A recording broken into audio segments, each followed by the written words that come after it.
ಇನ್ನು ಮೋದಿಯನ್ನ ಟೀಕಿಸೋದಕ್ಕೆ ಹೋಗಿ ಶಾಸಕರೇ ಎಡವಟ್ಟು ಮಾಡಿಕೊಂಡಿರುವಂತಹ ಸುದ್ದಿ ಇದು. ವಿವಾದಾತ್ಮಕ ಹೇಳಿಕೆಯನ್ನ ನೀಡಿದ್ದಾರೆ ಶೃಂಗೇರಿ ಶಾಸಕ ಟಿಡಿ ರಾಜೇಗೌಡ. ಈಗಾಗಲೇ ಈ ಒಂದು ಎಡವಟ್ಟಿನ ಹೇಳಿಕೆ ಸಾಕಷ್ಟು ವಿವಾದಕ್ಕೆ ಕೂಡ ಕಾರಣವಾಗಿದೆ.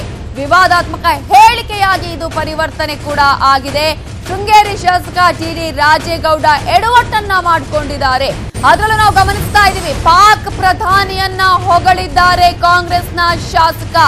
ಎನ್ಆರ್ಪುರ ತಾಲೂಕಿನ ಮೆಣಸೂರಲ್ಲಿ ಹೇಳಿಕೆಯನ್ನ ಕೊಟ್ಟಿದ್ದು, ಈ ಹೇಳಿಕೆ ಈಗ ಸಿಕ್ಕಾಪಟ್ಟೆ ವೈರಲ್ ಕೂಡ ಆಗಿದೆ. ಶಾಸಕರ ಆಡಿಯೋ ಈಗ ಎಲ್ಲಾ ಕಡೆ ವೈರಲ್ ಆಗ್ತಾ ಇದ್ದು, ಪಾಕ್ ಪ್ರಧಾನಿ ಇಮ್ರಾನ್ ಖಾನ್ ಸಜ್ಜನರು ಅನ್ನುವ ಹೇಳಿಕೆಯನ್ನ ಕೊಟ್ಟಿದ್ದಾರೆ. ಅಭಿನಂದನ್ ಅವರನ್ನ ಗೌರವದಿಂದ ಕಳುಹಿಸಿದ್ದಾರೆ ಅನ್ನುವ ಹೇಳಿಕೆ. ಶಾಸಕರ ಈ ಹೇಳಿಕೆಗೆ ಸಾಮಾಜಿಕ ಜಾಲತಾಣದಲ್ಲಿ ಸಾಕಷ್ಟು ಆಕ್ರೋಶ ವ್ಯಕ್ತವಾಗಿದೆ.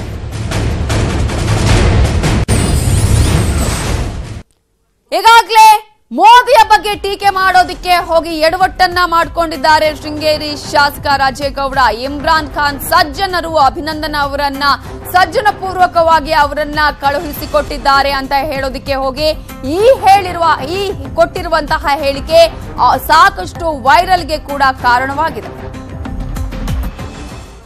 ಸಜ್ಜನ ಸೌಮ್ಯ ವ್ಯಕ್ತಿತ್ವ ಹೊಂದಿರತಕ್ಕಂಥ ನಮ್ಮ ಯುದ್ಧ ವಿಮಾನ ಭಾರತ ಅಲ್ಲಿ ಹೋಗಿ ಯುದ್ಧ ಮಾಡತಕ್ಕಂಥ ಸಂದರ್ಭದಲ್ಲಿ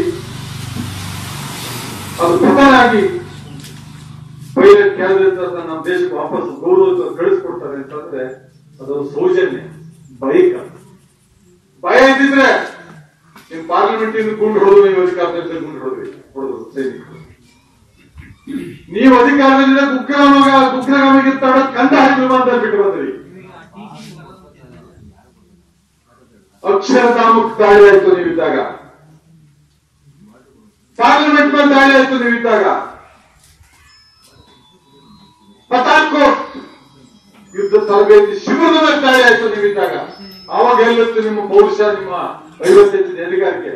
ನೀವು ಭದ್ರತೆ ಬಗ್ಗೆ, ನಮ್ಮ ದೇಶದ ಸೆಕ್ಯೂರಿಟಿ ಬಗ್ಗೆ, ನಮ್ಮ ದೇಶದ ಭವಿಷ್ಯದ ಬಗ್ಗೆ ನಿಮಗೆ ಮಾತಾಡೋದಕ್ಕೆ ಅಧಿಕಾರ ಇಲ್ಲ. ಪುಲ್ವಾಮಾದಂತ ದಾಳಿ ಮೊನ್ನೆ ಯಾರೋ ನಮ್ಮ ಒಬ್ಬ ಲೋಕಸಭಾ ಸದಸ್ಯರು ಹೇಳ್ತಾ ಇದ್ರು, ಗೋವಾದಿಂದ 2 ಬಾಟ್ಲಿ ವಿಸ್ಕಿ ತರಕಾಗಿದೆ, ಕಾರಲ್ಲಿ ಇಟ್ಕೊಂಡು ಬಂದು ಹಿಡಿತಾರೆ. 2 ಬಾಟ್ಲಿ ವಿಸ್ಕಿ ಕಾರಲ್ಲಿ ತಗೊಂಡು ಹಿಡಿದು ಇದ್ರೆ ದಂಡ ಹಾಕ್ತಾರೆ.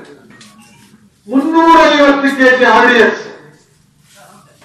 ಆ ಭದ್ರತೆ ಇರ್ತಕ್ಕಂಥ ಭಾರತದಲ್ಲಿ ತಾಂಡ ಜೀಪ ತುಂಬಿಕೊಂಡು ಬಸ್ಸಿಗೆ ಹೋದ ನಮ್ಮ ಸೈನಿಕರನ್ನ ಹತ್ಯೆ ಮಾಡ್ತಾರೆ ಅಂತ ಹೇಳಿದ್ರೆ ಎಲ್ಲಿ ಹೋಗಿತ್ತು ನಿಮ್ಮ ಭದ್ರತೆ?